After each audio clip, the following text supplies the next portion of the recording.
U.S. President Donald Trump has ordered the deployment of National Guard troops in the 3 states hardest hit by the coronavirus outbreak.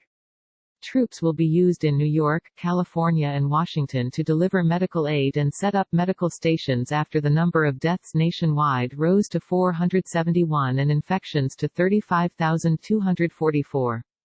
There are fears of a shortage of key medical supplies in New York City. A bill to fund national relief efforts has been blocked in the Senate.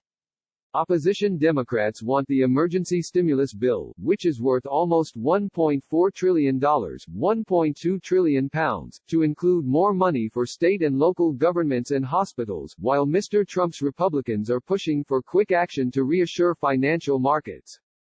In other developments, President Trump described the crisis facing the U.S. as a war, saying, "I want to assure the American people that we're doing everything we can each day to confront and ultimately defeat this horrible invisible enemy."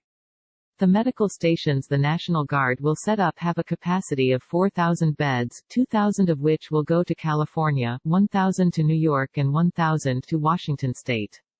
In addition, Mr. Trump said he had approved requests to issue a major disaster declaration for the states of New York and Washington, and would do the same for California, very shortly.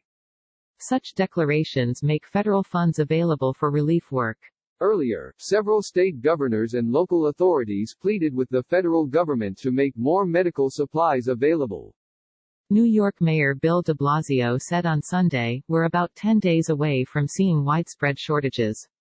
If we don't get more ventilators, people will die." New York State accounts for almost half of the country's cases.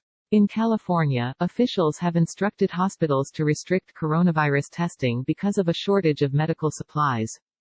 Meanwhile, a hospital in Washington state, once the center of the U.S. outbreak, said it could run out of ventilators by April. It failed to pass the Senate on Sunday, getting 47 votes and thus falling short of the 60 needed in the 100-member chamber. Democrats raised objections to the bill, with Senate Minority Leader Chuck Schumer saying it had many problems. Democrats accused Republicans of wanting to bail out big businesses. Talks between Democrats and the White House are continuing.